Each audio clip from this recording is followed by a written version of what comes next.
Hello বন্ধুরা, খুবই সাধারণ একটা সবজির অসাধারণ একটা রেসিপি নিয়ে আবার হাজির হলাম। তো এটার জন্য ফার্স্টে একটা কহি নিয়ে নিবা, তারপর কহিগুলা কেমন বড় বড় টুকরা করে কেটে নিবা। তারপরে এগুলার মাঝখান থেকে হচ্ছে যে পুরগুলা বের করে নেবা। তারপর একটা বাটিতে অনেকগুলো রসুন আর হচ্ছে পেঁয়াজ আর মরিচ মিক্স করে সেটাকে লবণ দিয়ে ভালো করে চেটকে নেবা। তারপর দিয়ে দিবা হচ্ছে দুইটা ডিমকে ভালো করে মেখে নেবা হাত দিয়ে।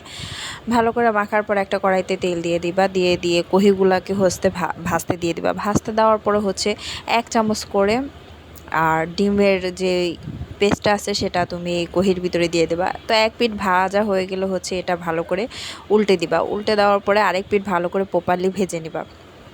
তো এ পর্যায়ে ভাজা হয়ে গেলে একটা কড়াইতে তেল দিয়ে দিবা, দিয়ে হচ্ছে রসুন বাটা আর পেঁয়াজ বাটা দিয়ে হলুদের গুঁড়া, মরিচের গুঁড়া আর হচ্ছে স্বাদ মতো লবণ দিয়ে একটু নাড়াচাড়া করবা। নাড়াচাড়া করে ভালো করে কষিয়ে নিবা। যখন দেখবা যে তেল উপরে উঠে গেছে তখন হচ্ছে একটু পানি দিয়ে দিবা, দিয়ে এরপরে এই কহিগুলা দিয়ে দিবা ডিমের সাথে।